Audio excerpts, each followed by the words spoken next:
Hi everyone. So today we're going to be talking about the case of Michelle Le. This is fairly sad. It's another case that absolutely did not did not have to happen. It's also really wild when we get into the details about why it transpired to begin with. Um, it's just going to be, it's going to just blow your mind. But I want to talk about her case today. And maybe you know someone like the person who did this to her. So maybe this will be like a red flag or something. Maybe it'll just kick some gears going. Because the person who did this is someone who has some issues with jealousy and stuff like that. And maybe you can you have people like that in your own life. And that's kind of why I wanted to touch on it today. And also just to talk about Michelle in general, just to keep her memory alive. So that's what we're going to be doing today. All the links I used for research will be down below, like always. And let's go ahead and get into this because I have a bit more information on this case than I do on any of my other cases, so I really just want to jump on into it. So Michelle was a 26-year-old who was taking a class at Kaiser Hospital in Hayward, California, as part of a nursing program at Samuel Merritt University in Oakland. She left class during a break around 7 p.m. with her car keys in hand, but she would never return. So her locked Honda SUV would later be found a few blocks away. Precisely, it would be found on May 27th, 2011, and would be found the morning after she disappeared around 9 a.m. parked on Ponderosa Court. Her family put up billboards and offered a reward for information about her whereabouts, and over the next 4 months at least 8 volunteer search efforts were taken. A variety of missing persons organizations joined those searches, and unfortunately the 8th search would find decomposed human remains in a remote canyon area on September 17th. On September 19th, 2011, the Alameda County Coroner's Office positively identified them belonging to Michelle. So, from evidence during the trial, it was showed that Michelle's best friend, Giselle Esteban, was guilty of the murder. And we're going to get into why exactly Giselle decided to do this to her best friend. So, police actually suspected from the beginning that she was killed by someone she knew, and Giselle was actually arrested on September 7th and charged with her murder, although the body hadn't yet been found. Authorities said there was enough DNA evidence in the form of bloodstains found in Michelle's car and on Giselle's shoes, and that there was security footage that confirmed Giselle had in fact been in the area when Michelle disappeared. They believe she actually stalked Michelle and made a sneak attack on Michelle in the Kaiser Center parking garage. So Giselle blamed Michelle for ruining her relationship with her ex-boyfriend, Scott Marazine, I think is his name, or Marazine is how you pronounce it. And with this man, she had a child, but she denied involvement in Michelle's disappearance. So Giselle would actually be indicted on December 14th of 2011. Giselle would show no emotion throughout her trial. She did have a brief relationship Michelle did have a brief relationship with the ex-boyfriend, Scott Marisine, but even after they broke up, Giselle was convinced that he was still infatuated with her best friend. Scott says Giselle took out a knife one time and threatened to kill herself and their unborn baby because she was actually pregnant by him again, and she threatened to do this if he did not leave Michelle. He said Giselle became so enraged that she basically started to hunt down Michelle.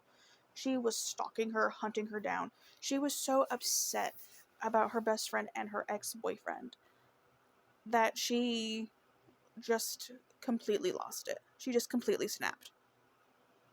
And here is some actual text that Giselle sent to Scott. I don't know if Scott replied to them. I only saw Giselle's side, so I just want to put that out there. But these are what she sent to him, and they are very telling. February 10th. I hope you find what you are looking for in someone as disgusting as her. I wish I had a kid with a better man. February 17th. Cut her out for our family's sake. It's the only thing that will convince me you are trying to to be better. Otherwise, be prepared to be held accountable for your bad actions and decisions. February 18th.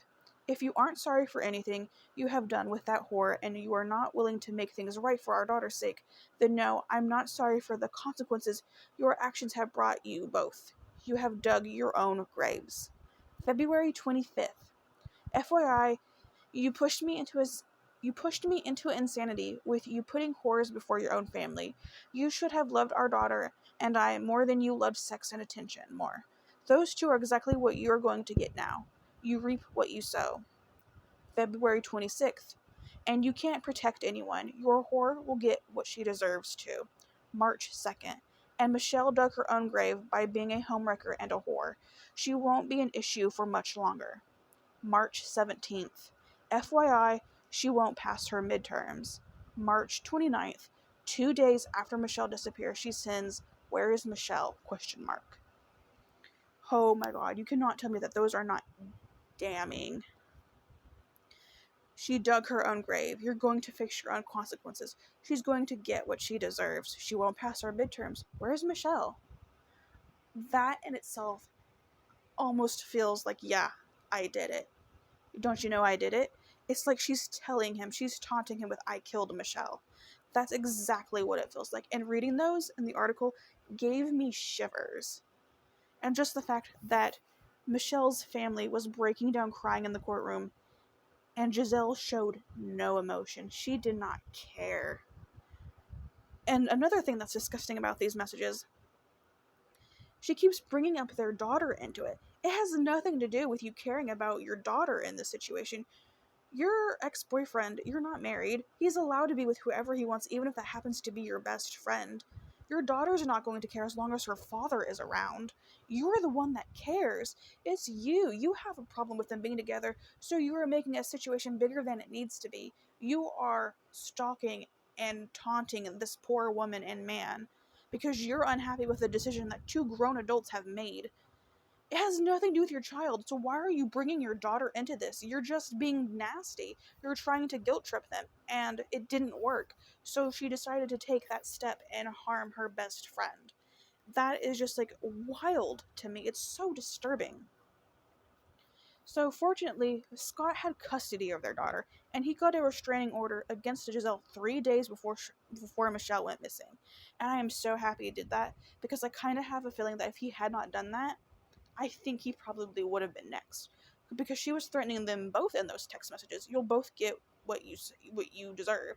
You reap what you sow. I think she was going to come for both of them.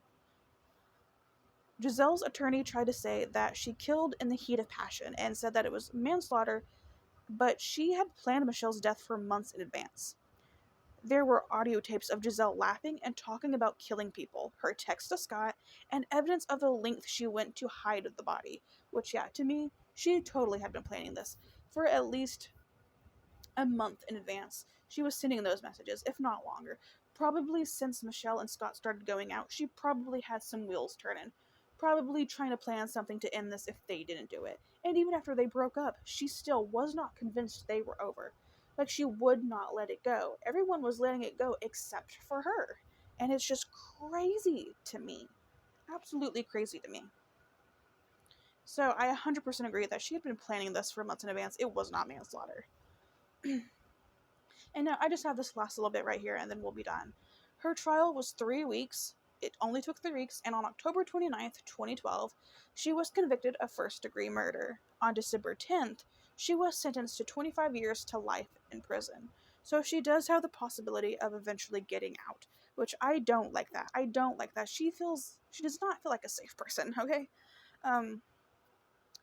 I do think that first degree is 100% the right move in the situation, but I can't believe that with that and everything that she did to Michelle, that she's only getting 25 years to life. Because if she gets out, they were in their late 20s when this happened.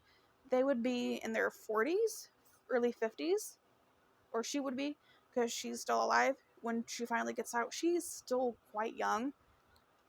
I don't trust that when she got out, she wouldn't try to do something to Scott.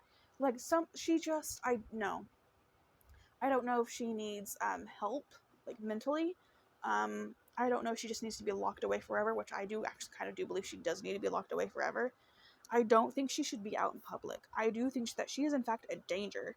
She actively murdered her best friend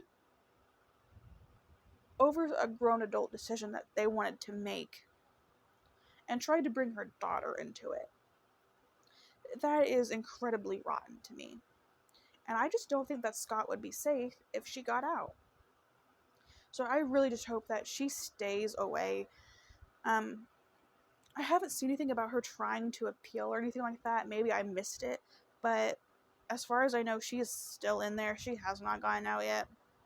And I hope that she does have to do the full, she does have to go to life. I think 25 years to life is that she has to do at least 25 years minimum. I could be wrong. I'm not completely sure. But still, 25 years is not enough for what she did. She harassed Scott. She probably also did that to Michelle, taunting them, texting Scott like that, harming her best friend, stalking her friend. I can't imagine her being out. It's terrifying, actually. And I was really upset that she couldn't even be bothered to pretend to show emotion throughout the trial. Like, Michelle's family is breaking down. It's heartbreaking what happened to her, and she just does not care. She thinks she was completely in the right. And the fact that she threatened Scott with a knife and threatened to kill herself and her unborn baby over this? Are you joking? I 100% think he's not safe if she got out. She wasn't even safe to herself. Giselle was not safe to herself. She threatened to harm herself and her unborn child. She definitely needs some sort of help and should not be in the public. And I think those texts alone should be enough to prove that. I don't know. But I think it was really smart of Scott to get that restraining order. I'm happy that he has custody of their daughter. I hope that their daughter is doing okay, because she did lose her mom in a sense, And I don't know if she talks to her child. I don't know if she's allowed to have communication. I don't know if Scott would even allow that. But she did lose her mom in a sense. And it's so, so sad. So I think it was really smart of him to do that. I think he did the right thing. And I can't believe he had to go through that and their daughter. I also saw that because she was pregnant during the trial and everything, she did have the baby in prison. And I'm not sure if Scott got the baby or if it went into CPS custody or what, but she did give birth to the baby in prison. So she has since had that child. So she did not kill that child, obviously. But I just wanted to include that little bit in case you were wondering. But that is the case of Michelle Le, this poor 26-year-old girl who was just living her life, doing her thing, and was stalked and murdered by her best friend who was in a jealous fit of rage. Let me know your thoughts down below. Do you think Michelle will get out? Do you think she should ever get out? Do you think her prison sentence is enough? And just overall, what do you think about the case? Please be respectful down below because sometimes families come to these videos and I don't want them to see nasty comments. So if you're going to talk about Michelle or Scott or anything, please just be kind. You can be as mean as you want about Giselle. I don't care about her. Being mean to her is the simplest thing you could do, honestly. Like, it's the least she deserves. She's a horrible human being. Or maybe not, just because her daughter could stumble across this video one day. But just definitely be kind about Michelle and Scott because he had to go through this too. Even if you don't agree with him dating the best friend, it's not our place to judge that. They still did not deserve what happened. So let me know your thoughts down below. And I'm going to leave it here, guys. Thank you guys so much for listening to today's video, and I will see you guys very soon. Bye, guys.